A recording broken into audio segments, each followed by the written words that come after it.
class, I used to have the students write their own autobiography, and this time I spared them that ordeal or opportunity, I would say. And instead I had them do something called the peak and valleys exercise, which is a much more shortened form, but essentially it's like, you know, if you look back on your life, what were the high points, the high points, and what were the low points? And, you know, they say what happens in Vegas stays in Vegas, and what happens in this class stays in this class. Okay, so in that spirit, I'd like to ask you, so what were some of your, let's say, top 1 to 2 high points, and what were some of your low points, and what might you have learned from each of those? First of all, I love the term peaks and valleys because I utilize that term a lot. And I think that in anyone's life, whether you're in business or not, there are a lot of peaks and valleys. And it's sometimes how you handle the valleys that really show who you are, because every time I've hit a valley, there has been a higher peak.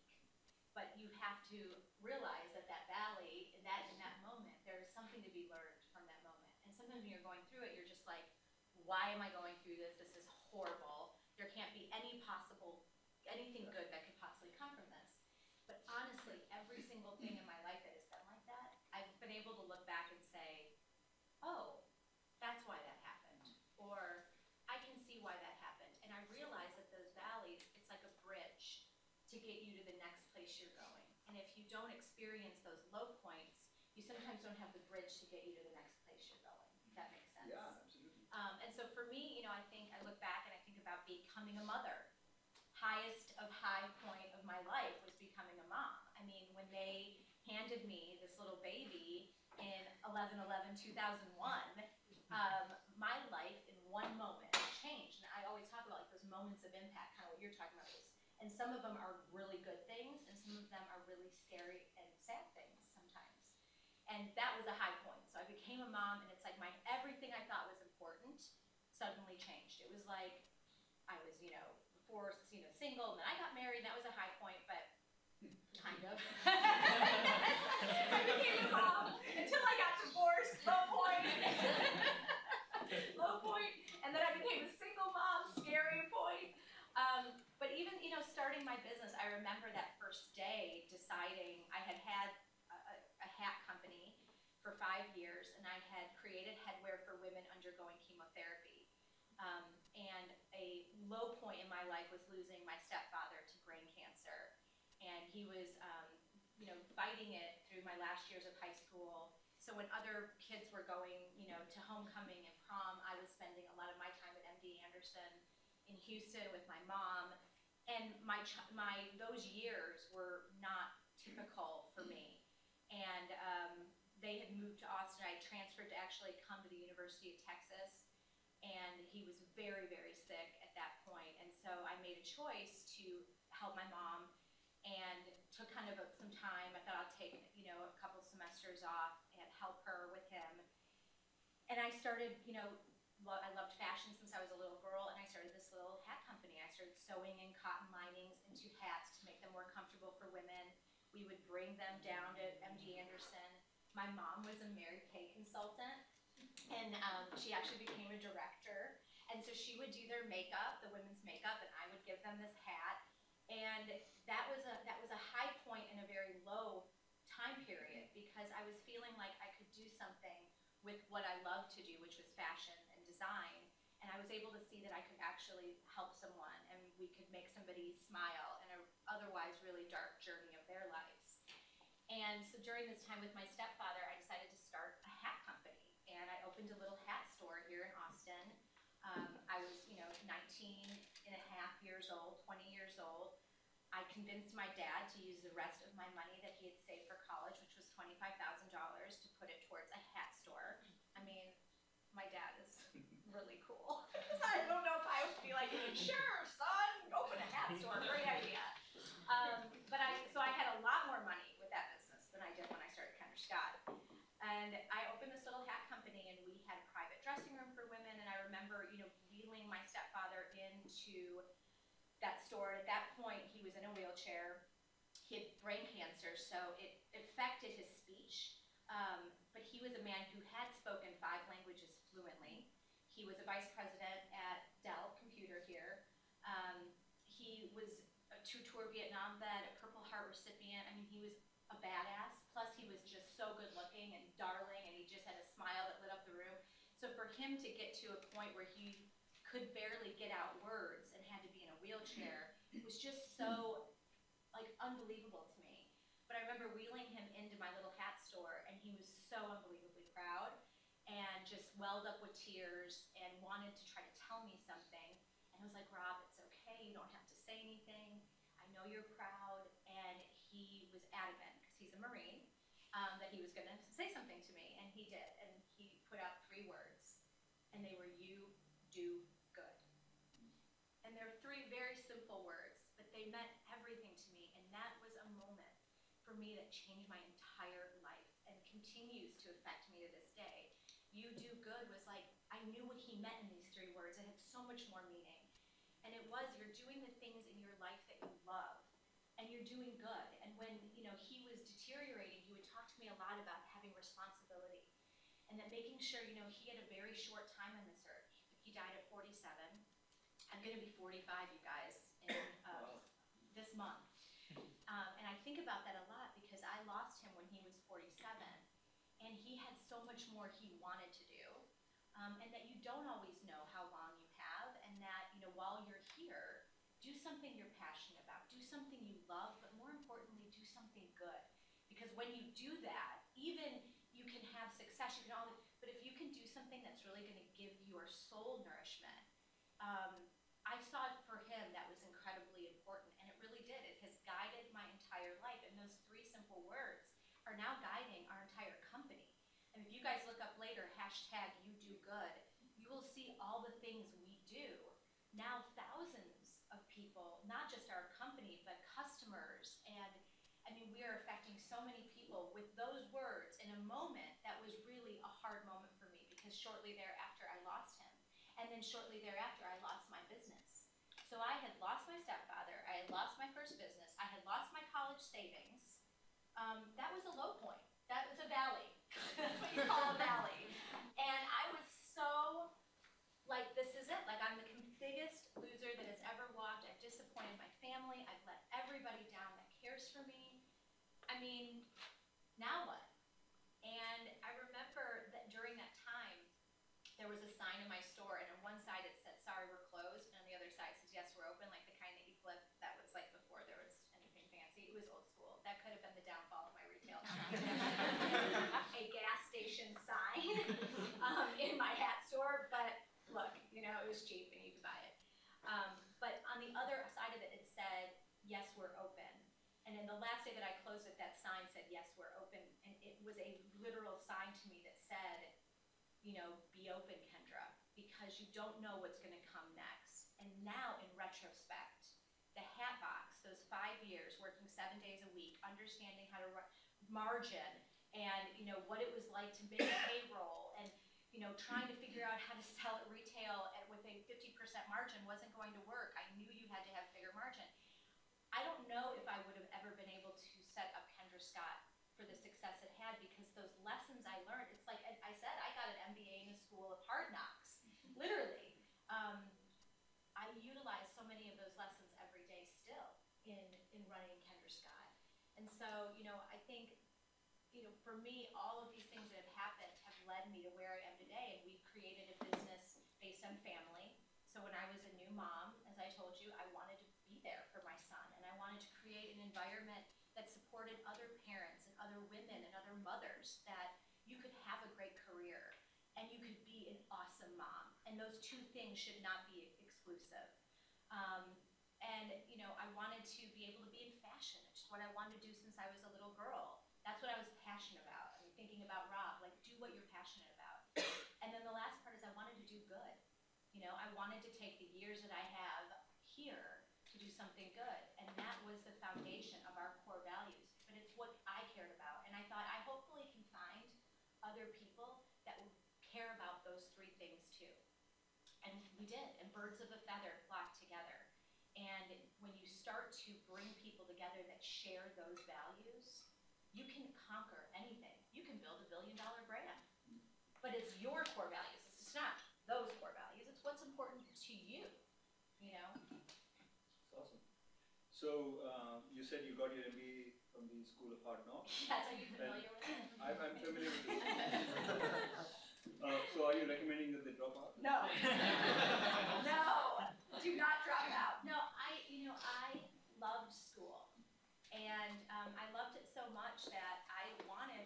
continue to be educated, and I feel like I'm a sponge.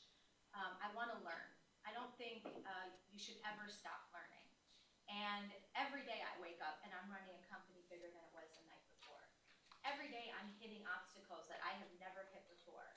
And if I don't stop and say, hey, I need help with this, or call another business owner that has already been at a point that I haven't been and said, what would you do if you were me today?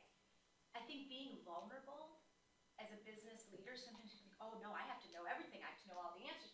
I think the best entrepreneurs I've ever met are the ones that can say, you know what, I'm not sure about that, and I want to learn about it, and I want to be, learn more about it. So I think, I did an MIT Entrepreneurial Master's course from 2006 to 2009, and I would go for a couple of weeks each year. We'd have to read all these books, and we did all this other. I mean, it was crazy. 65 entrepreneurs from around the world, and it was fantastic. And it was like drinking from a fire hose. I mean, that's what it felt like after you leave there. You're just like, oh my God, you had so many things you wanted to accomplish and do. And I finished that course in 2009, right when the whole world was collapsing. My business blew up in 2010. So many of the principles I learned from these other entrepreneurs really became such a strong foundation to set our company up for success. So that when we did have this growth, I had this resource also, but also this incredible background now of learning real tangible things that I didn't get to know about because I wasn't able to go to college like you all are here. I mean, it's really amazing. And so any opportunity I get, I still want to learn. That's why I'm like, can I just sneak in here with just hang out in the back every now and then? All right, good. So you, just to kind of recapitulate, I think you said you had 3 values, right? Big ones. Yep. One is that family. Passion. Oh, family always comes first. Family comes first. and the passion. Just so you know, I did a little bit of a word cloud. I collected their values and then put it up on the screen last class, and family and friendships and relationships came out number 1. Yeah. So you should hire them. I would love to.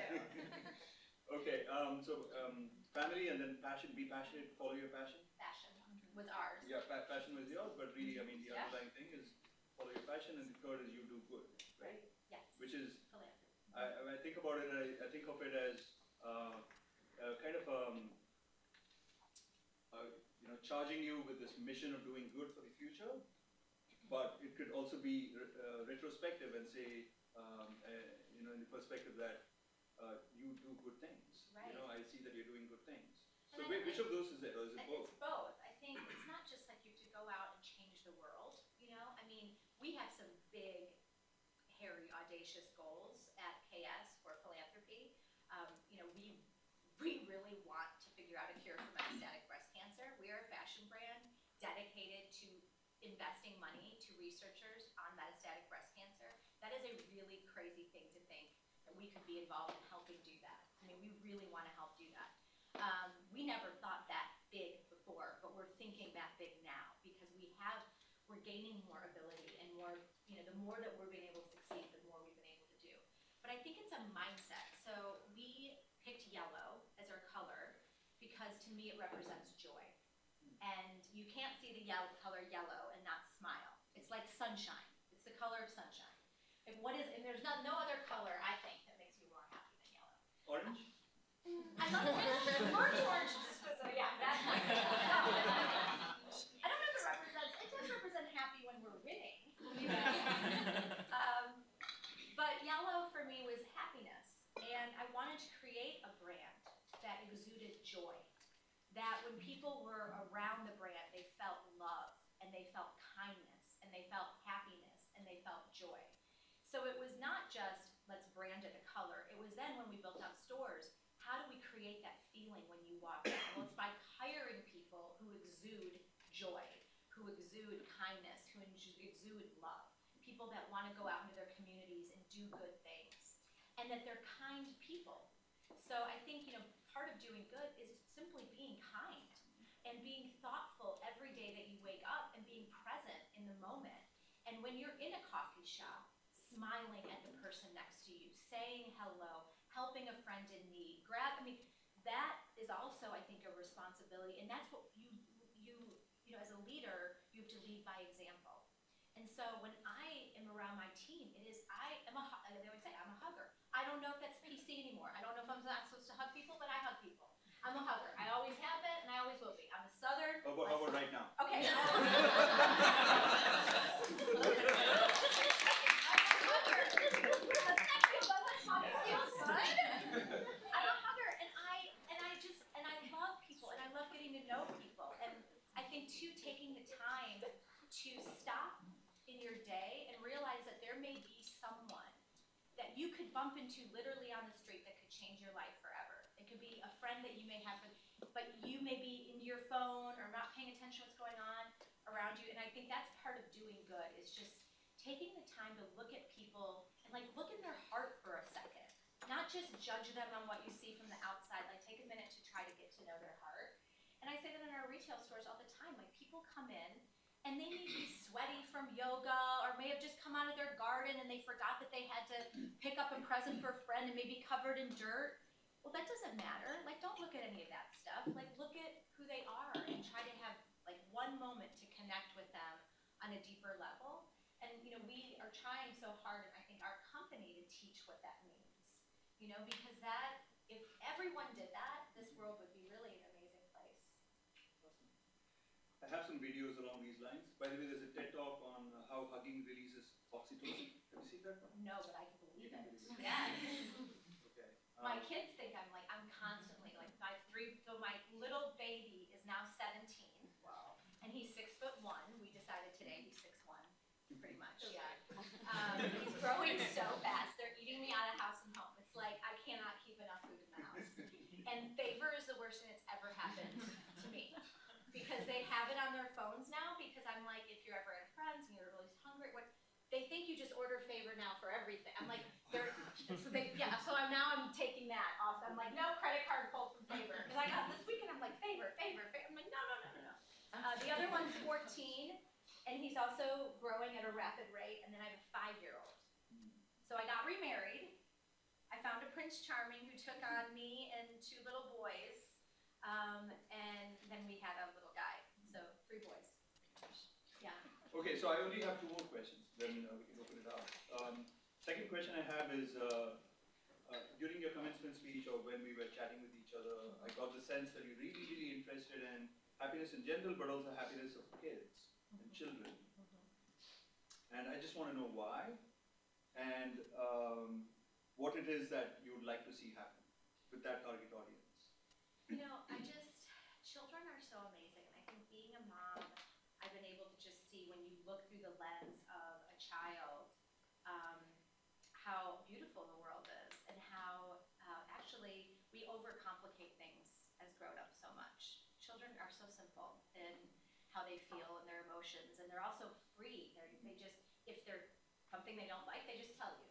You know, like they're not afraid to just speak. And I'm always so amazed by kids, and I think I've worked with so many kids in different charities, and at Kendra Scott we focus on women's and children's charities that provide education, wellness, health and wellness, and empowerment.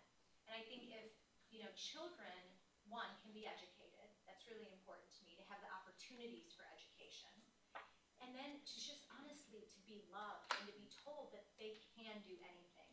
And I grew up in a family, my mother, who I said was a Mary Kay consultant, she came from a farming community. She, you know, went to high school, but that, you know, that was really, I mean, then it was like she went to a 1-room schoolhouse. I mean, if you ever saw Coal Miner's Daughter, the movie, it's really old, but Sissy Spacek's in it. It's great, it's a classic. She was Coal Miner's Daughter. She had 7 brothers and a sister. They didn't have indoor plumbing. She literally went to a well every morning and pumped water out of a well. I mean, unbelievable situation that my mom came out of, and was this phenomenal woman. And even through all of that, her parents also taught her, let her read, got her books, and told her that she could do and be anything she wanted to be in life. And she told us the same thing, and she believed it. And so then she created an environment for myself and my sisters of, it doesn't matter where you come from. You know, I was told, being born in Kenosha, Wisconsin, nobody grew up to be a designer. When I started Kendra Scott, I was told that if I started a fashion brand in Texas, that would never work. You had to be on the coasts. No one was going to take you seriously. If I believe those things, I would never be here, but I had this voice of my parents and the people that I love around me telling me that anything is possible. And that when people tell you no, that you just need to take that and go, okay, that's their view, but you can do it. And I think if more children had voices in their lives of encouragement, and that let us, what are your dreams? And let's figure out how we can help you get there. But so many kids don't get that. And I think for us, we're really wanting to provide that. And then I think too, we do the Kendra Cares program in pediatric hospitals. And I think spending a lot of time in hospitals, I've met these incredible families. And, when kids are sick, there is nothing worse, I think, for a family and for anyone to go through is a sick child. And so we bring our color bar, which is our customization color bar, into pediatric hospitals. So we're in 30 now across the country.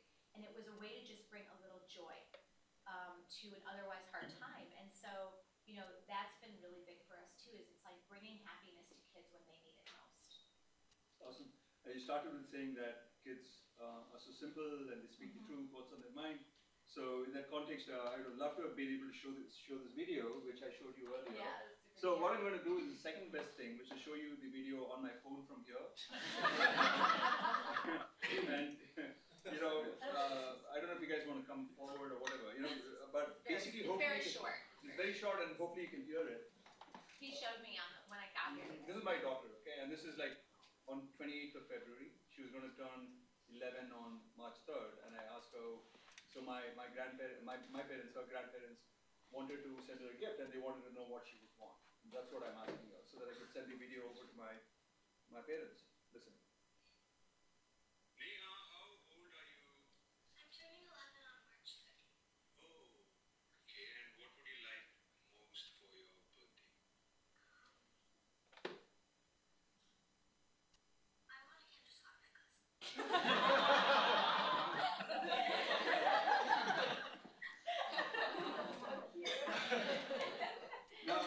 Now, 2 days before that, she had said that she wanted a MacBook Pro. I go with that. So I think that she just decided that she was going even higher after that. And she went to the So store cute. in Congress, and I was just telling her that she asked me if she got the necklace. She did not, because she went to the store on Congress and with my wife, and they said that you get a 50% discount. 50 50, yeah. on your birthday. So do you Your make a birthday month. profit on that? No. But you know what? This is the thing about it. Is I think birthdays are a really big deal, and I want a way to say I wanted a way to connect with my customer. And I'll tell you something. That birthday discount creates an unbelievable customer loyalty because our customers do appreciate it and they do love it and they get excited because there might be something that they've been wanting and they'll wait for their birthday to get it. But then throughout the year, they may be doing other things, And so I've had a lot of people in our company. This is why I'm still majority shareholder, so I can veto these ideas. I think the birthday discount's too aggressive. Nobody gives 50% off. And I go, well, that's exactly the why we should do it. Because I do think that's true. I always say, if you're doing what everybody else is doing, you've already failed. So mix it up. Doesn't mean it always works, but I don't want to just do something because brand X is doing it. That's dumb. Right? Yeah. So anyway, to finish up the story, so they didn't buy it that day, but they're going today or tomorrow. Yes. Because And then she will be on my email list. Oh, yeah, she will? Will be. Yes, one of you will be, and then you'll get more exciting things from me. Be prepared for that. I meet a lot of men, especially, that'll come up to me and they'll be like, "There's a real Kendra Scott," and I'm like, "Yeah." They're like, "Your name is on my credit card statement every single month," and my reply is, "Happy wife, happy life." You're welcome for that, sorry, not sorry. Okay, so last question from me. Yes. Which is about the other half of something that you spoke about as being one of your 3 values, which is passion, follow your passion.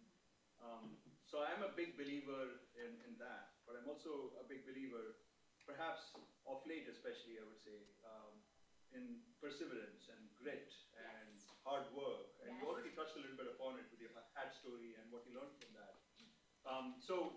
Can you just tell us a little bit about what your views are on that aspect? And, my understanding of the research is that anybody who ends up being very good at whatever they do, one thing that you can be 100% assured of is that they put in a lot of elbow grease. Yes. There's just no way around it, right? Right. And in fact, it might be the single biggest predictor of success. I'd just like you to reflect on that and tell us. I mean, I think, look, for any of you interested in potentially running your own businesses, you have to be, one, a little crazy, right? I mean, I'll admit it, I must have a little crazy to do this, but you also have to be ready to be kicked down a lot. And you have to have, I think the number one trait is humility, because there will be times that it will be humiliating. You'll be like, oh my God. I mean, you get kind of get kicked in the teeth, and then you're like, okay. And you have to have that perseverance to be able to get back up, get back up, get back up. And it gets easier and easier to get back up. You get back up a little quicker and a little quicker every time you do it. And you also start to realize when you see a swing coming, you start to realize when a swing is coming quicker. So there are many times when I've gotten knocked in the jaw, and I was like, where did that come from? I did not expect that. And I fall on the ground, and I'm like, I don't know if I want to get back up. It is way comfier here. I might just lay down, take a little nap, pull the sheets over my head, close the drapes. Like, why am I going to get up and do this again? And then the next time it gets a little easier, and then it's like now it's like I'm going, ooh, I see somebody's walking up behind me. They're ready to knock me out. I've got it. I've got this before you even do it because I remember what this is like.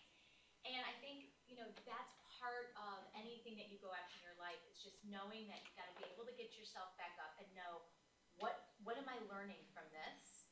Literally think about that every single time, because there is a nugget in there. There's something in this that is going to help you in your future where you're headed. I know there is. And so I think that part of it is really important. And that, I work a lot. I mean, poor Betsy, here next to me. We work a lot. We work a lot. And, but I love what I do. And so I think that's what helps keep me going, because I love it so much. And I knew that for me, success would be able to do more for my community, that I could use the fashion to be able to do what I truly, truly wanted, which was to make a difference. So that fuels me. Like every person I get to meet that we've touched in some way, everything that we're doing, like that gives me fuel, because I want to do more of that, because it feels so good when you can do those things. So on the days when it's really hard and I'm like, why don't I just retire and move to Bali? Because I'd say that, I don't know, maybe once a month. She's like, you mean we can't just leave today? We just all are to stay. You go, okay, this is why I'm doing it. And then you have now, I have 2,000 people around me that have that same attitude. Every year we have an annual thing, and we just had our big company meeting. We actually had it at ACL Live, which was super cool, to be like on the stage. I'm like, Willie Nelson stood here, and so am I. And it's own it. And teaching that entrepreneurial spirit to every single employee that I have. I want them to own it. I want them to treat this like it is their business, that, if you see something that's broken, fix it. And, and to make a decision and not make a decision. Like the worst thing you can do is not make a decision, feel powerless. Like to make a decision, even if it's not the right one, I'd rather have you do something, move forward, than do nothing at all. And so teaching that to people is really exciting, and to own it. And owning it can be scary. It can be scary to fail, but failure is your bridge to get you to bigger success. So you've got to be able to know, okay, sometimes I'm going to fail. Right. Okay. I have some questions, but I think I'll open it up to people. Yeah. This is awesome.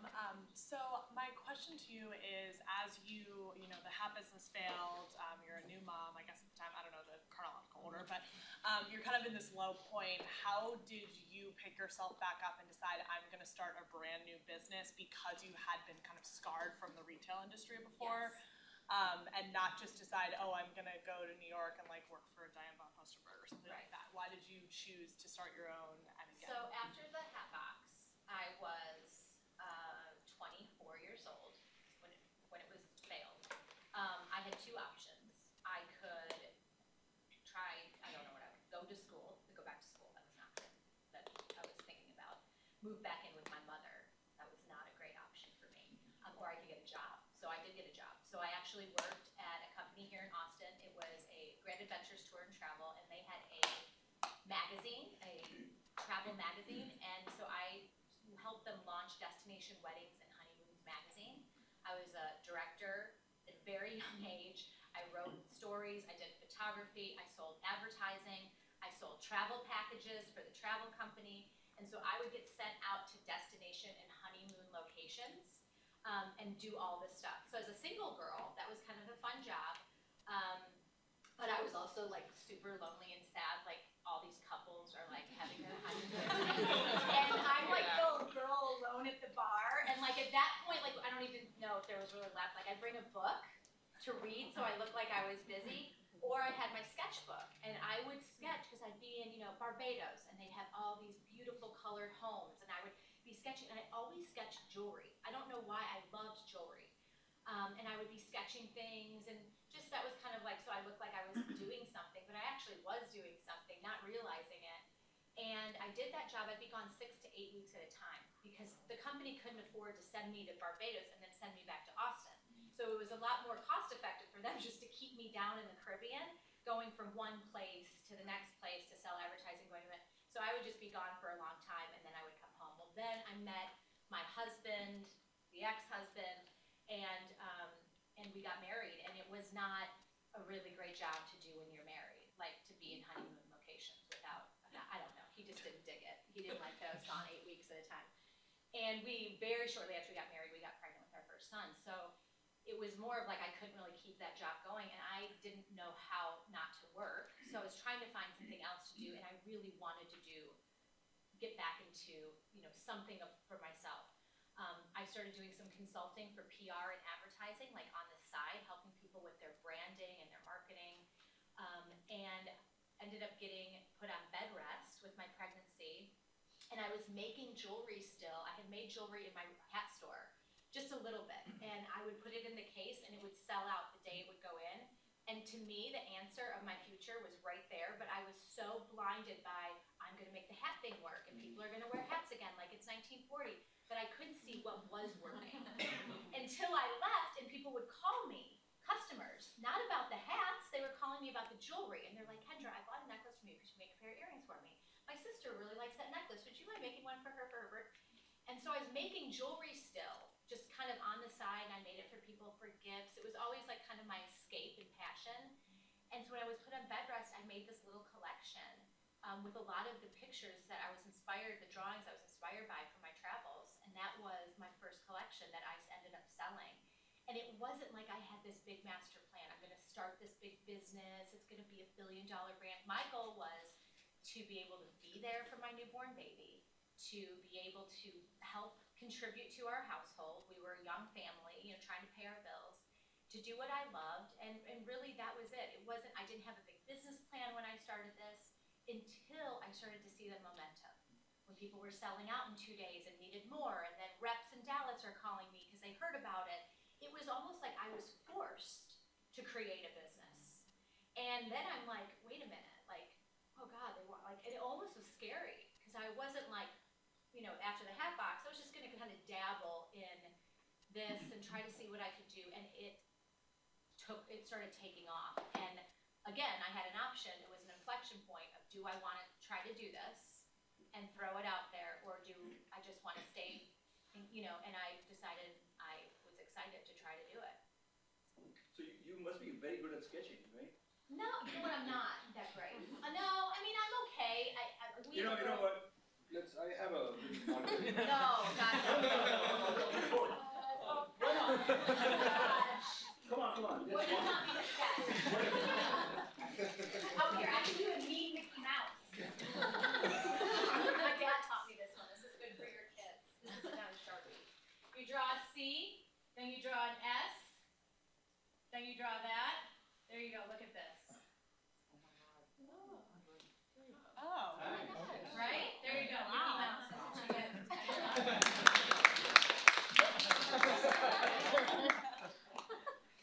No, you know what? I'm not that great at this. I know what I want it to be. And so this is where you talk about finding great people. Because I knew exactly in my head what I would want something to be. Or what element from, I took a lot of pictures and I am huge on tear sheets. So I will pull like if you're on a plane next to me, people get so annoyed because I'd be tearing up. Now I realize you can take a picture of the magazine. I'm getting there. I still tear sheet because that's just how I've always done it. be like the building or that, leaded glass window, the shape of that, like if we could make that in a metal form and do and so then I had this woman, Leah, no jewelry background, but she could build anything.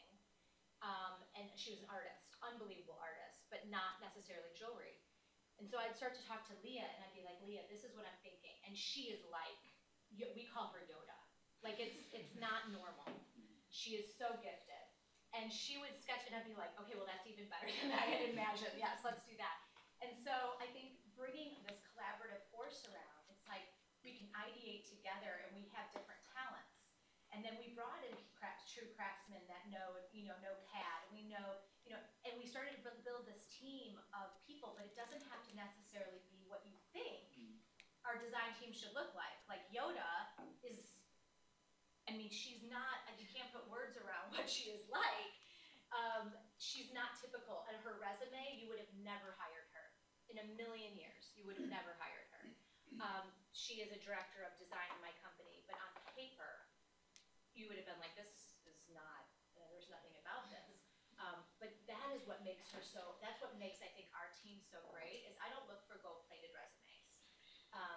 I really take the time to get to know people and give them the opportunity to shine. And so like with her, she started sketching for me. I said, I want to, hand crochet wire around stones. Oh, I know how to macrame. And she just started, it was like any crazy thing I come up with, she'd be like, oh, yeah, we could do that. But if I would have just looked at her resume, we would never have kind of elevated the design where we are today. So would it be fair to say that you're very good at identifying when you see it, that this is going to work, or this is your... I think I'm really good. So my Aunt Joanne was a fashion director at a little department store in Milwaukee, Wisconsin called Gimbels. And she had worked her way up from a sales associate to fashion director. At the time, there were no women in fashion. If you look at fashion brands, you think fashion, women. No. Most fashion brands are led by men, which is really shocking. Most department stores are solely, their C-level executives are men. Yet, most of them, 85 to 95% of their customer base is women. So my aunt in the 80s became fashion director, and she would sit at these shows, like in Milan and Paris and all over, and she'd be one of the only women fashion directors. Like, it's crazy. And so I idolized her. Like, she was awesome. She is awesome. Her closet was like heaven. And, here we are, my mom's from a farming community, we're in Kenosha, Wisconsin. Like, let me just explain, Kenosha is not the fashion mecca of the world. It is still not. They literally have Blockbuster there. They have, we still have Blockbuster. Betsy just had to go for help me with my dad's 80th. We had it at a bowling. I was like, there's a video store here. There's a video. She's like, how did you come from here? I don't understand. Yeah, it was amazing. But my aunt would have this closet, and I would go in there and I'd put on her jewelry and her clothes from these shows, and like, it was magical to me. Like, you could become anything you wanted to be, and it didn't matter if you were a little girl from Kenosha, Wisconsin. Like, I could be like fabulous, and I was just addicted to the idea of fashion, from that point, and I wanted to do it. So go back to the question, make sure I'm hitting the answer. What was the question? My question was, different people are gifted in different ways. Yeah. And So trends, that was it. Okay, I got it. I have CRS, which is can't remember shit. So. Okay. Better or worse than ADHD? I don't know. You guys can use that one. Just tell people. They'd be like, oh my god, I'm so sorry. Yeah, it's okay. It runs in the family. It's okay. So my aunt, what she would do, she'd come back with the slideshow of all the shows, because she would take little pictures with her camera in the front rows of all these shows. So here we are, 1980s, and we're sitting in the basement of my house, and she would go through the turnstile of all the slides and put up and be like, okay, what do you keep seeing, Kendra? And I'd be like, shoulder pads and plaid? And she'd be like, yes. So now my job as fashion director is to take this couture look and make it accessible for the average woman in Des Moines, Iowa, or whatever. So how do we take that trend but make it relatable for everyday life? And so here I am, like 7, 8 years old, 9 years old, and we would do this every show. I was addicted. I'm like, I want to see the slides. I want to see the slides. And what I realized is she was teaching me how to trend forecast at a very young age. And so to this day, I mean, she would teach me things like history repeats itself. When we're in war, royal colors, regal colors like purples and golds and red come back into fashion. It does. I mean, if you look at these things, you're just, and fashion repeats itself. I mean, what was in the 70s, as you start to see trends evolve, you'll see. I mean, I wish I kept all my high-waisted jeans at this point. I let them all go. Now I'm like, but it's so true. And I think, for me, that is something that I'm able to do and bring to our team is to say, like, I think this is where things are moving, or I'll feel a trend happening somewhere else in the world, and I'll say, we need to try to hit on this now. And I love color. So my big thing has always been color and how we blend color together and infuse it using different materials and innovative material and shape. And so I love the design part. I don't get to do it as much as I would like to anymore because I'm still CEO of the company. So I'm running the business every day in addition to that. But that's probably my favorite thing to do. Okay, so one small question and then open it up. Do you have aspirations to have Europeans admire your design a lot? All I care about is that customers, I don't care where they're from, love it. All I do every day is serve her. If I am making her happy and I am surprising and delighting her, I don't give a shit if editor of Vogue thinks my stuff is great. So you have the CRS and GAS. Yeah, I don't. If I worry about those kind of things, you lose sight of what is most important. And I just got an award from Accessory Council, which is a huge organization. It's like a big deal. I got it for Breakthrough Designer of the Year. Breakthrough. I've been at this for 17 years. So I went up and I'm like, it only takes 17 years to break through. I was like, thank you. But I was so honored to get the award. But I also was like, they have no idea. And all these brands, we were flying under the radar. We were just pleasing our customers. Growing from Texas, they're so worried about being seen and getting the accolades and getting the awards and getting their items in certain this or that. They lose sight of what's truly important, and it's the customer that's walking through their door every day. We just focused on our customer, and guess what? We became a billion-dollar brand, while these other brands, which you may have heard of more than Kendra Scott, are nowhere near the revenue we are. And it's because they aren't thinking about that they're getting real estate in the most expensive places because they want vanity sites, not the sites that actually produce revenue. So I think, in our industry, you can get caught up in that, and a lot of industries you can. And I think, just always, if you stay focused on the customer, every single day, your business will grow. Awesome.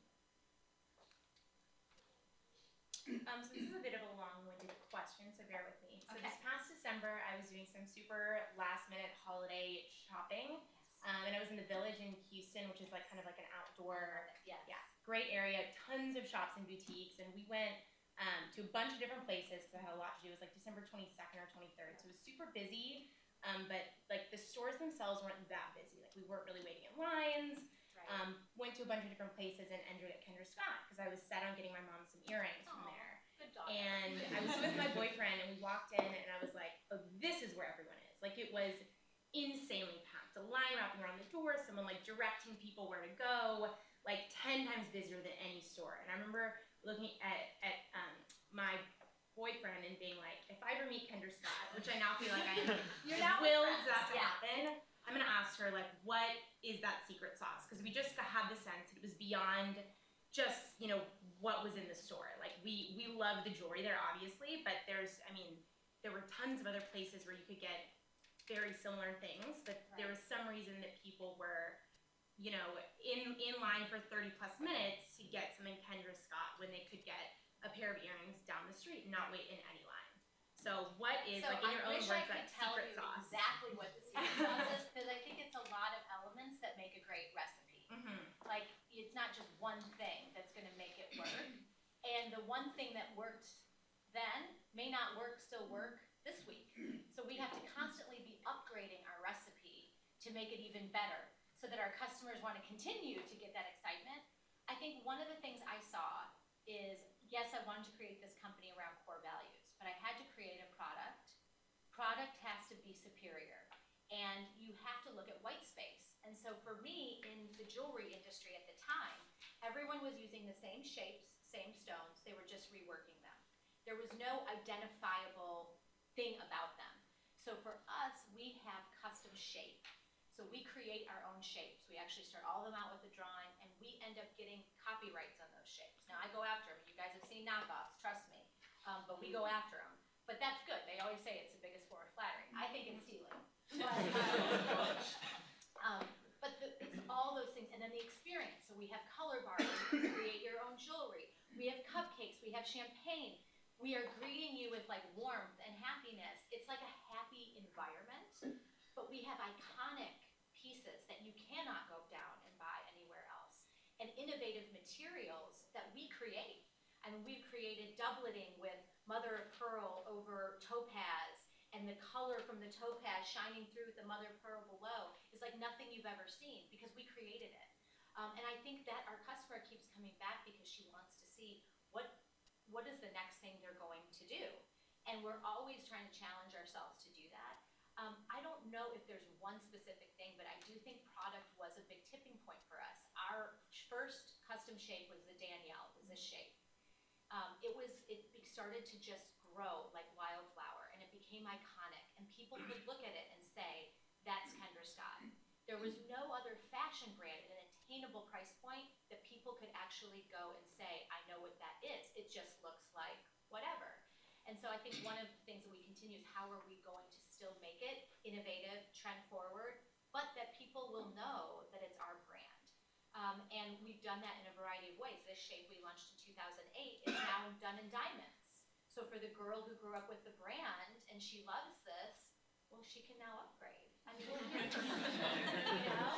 And the other thing about our store, and I'll say this is what I think I'm really excited and proud of, is it's multi-generational. So you can go, I don't know many brands that you can go in and your grandmother, mother, daughter, they can all find something. They can all feel welcome in a brand and feel like they're part of a brand. That you could go in and buy something for your mom, your sister, yourself. We have women that come in with 12 packages at Christmas. They've knocked off every girl and woman on their list.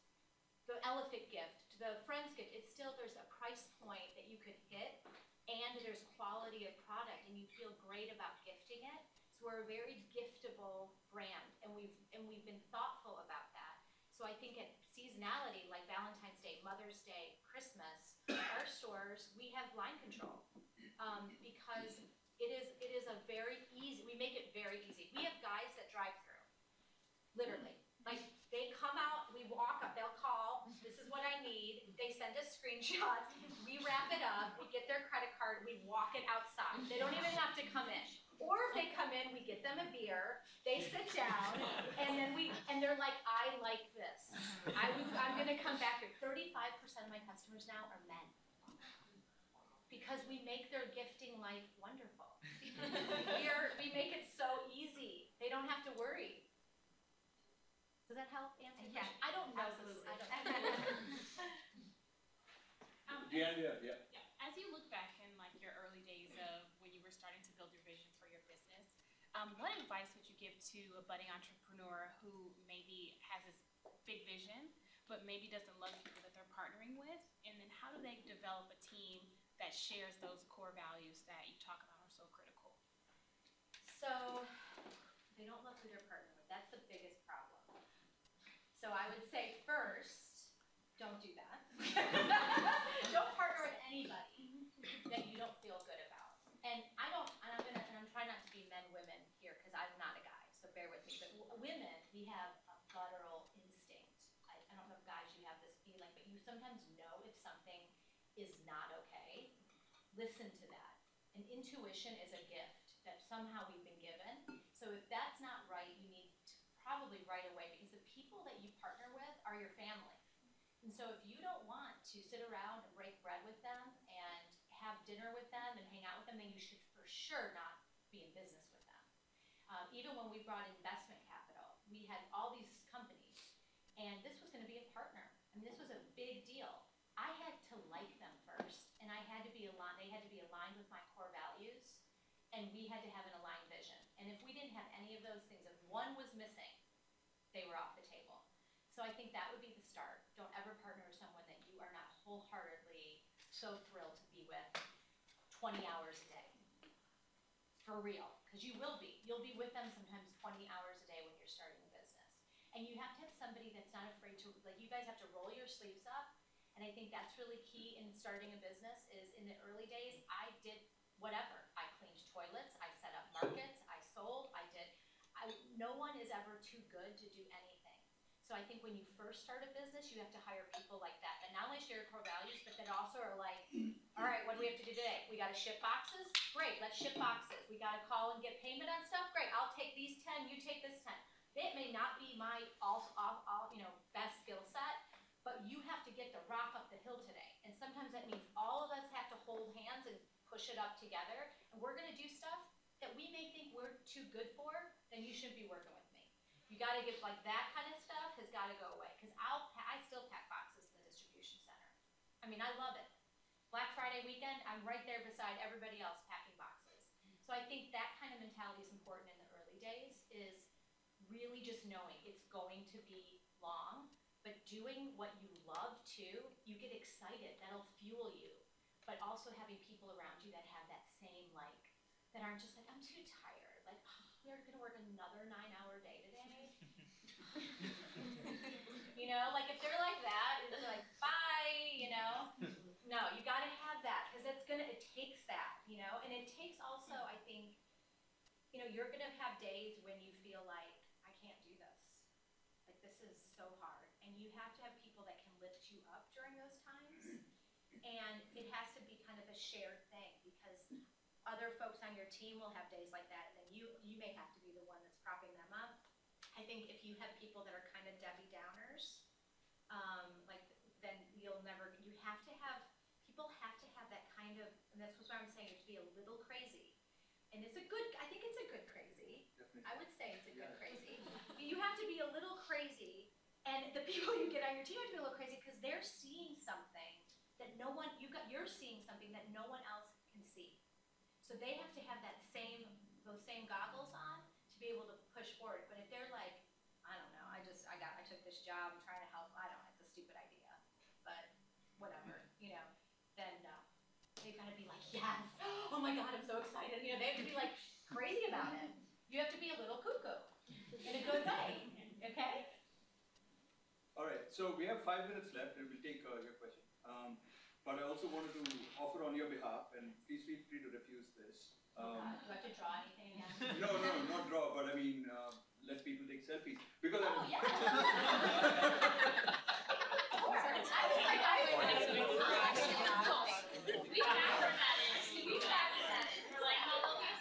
I know. Okay, and on top of that, I just love that you're like, take a selfie.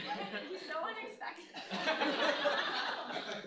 Well, I'd like to start with the selfie, but and we could easily have somebody take a photograph, but there's something about selfies, right? I think they're wonderful. Yeah. And you can put filters on them and all sorts of things. Exactly. So Kelsey, go ahead. Okay. I was just going to say we've learned so much about how wellness is a big part of happiness in the class. With such a busy lifestyle, what are key habits do you have to stay sane? Well, so if you come to our offices, and I always say we love to give tours and have you visit, we created an environment surrounded around wellness is a big part of, I feel like you have to, I always say, if you look at your life like a wheel, and every section of your life is a pie. Here, I'm going to draw it. Do I have the marker still? You took it away from me. Here it is. So if you have, here you go. All right, there you go. And you've got, maybe it's your education, it's your family, it's your health, it's your spirituality potentially, right? Things that are important to you. You can, Melody, if I can spell that, family, education, health, friendships. I mean, things that you think are important to you.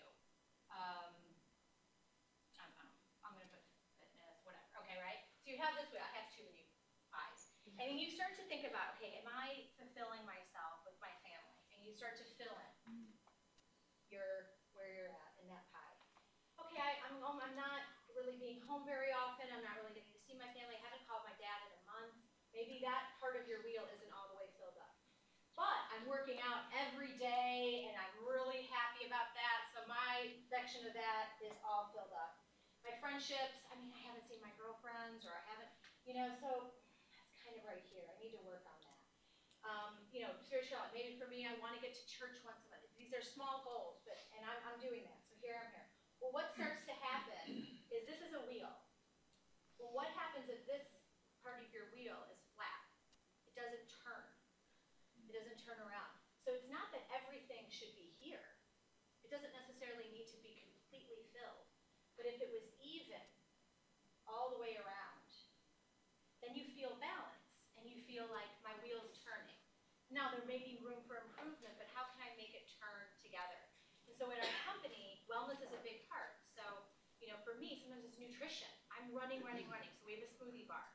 And we have smoothies all day, and they're a healthy option, and they give you energy, and we even have collagen for your skin. Beauty. Your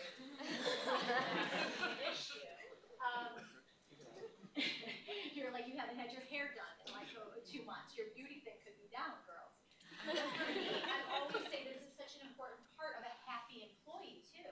Because if they're not getting to spend time with their family, if they're not making it to the soccer game, if they feel like they missed their daughter's doctor's appointment, this could start to really deflate. So how do I give them the ability, the flexibility to be present for their families?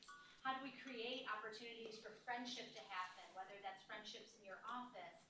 So I think when you're looking at your life and your pieces of the pie may be different, and you don't have to have this many, there are way too many pieces. And then simple things. So like for me, what I try to do is I think of it like in a month, like date night. So my husband, my relationship, is a big one for me. It's like, and my family is a big one for me. So I'm like, okay, I need to have a date night, like at least once a month with my husband. Like that I do. And it's a small goal, but I know that's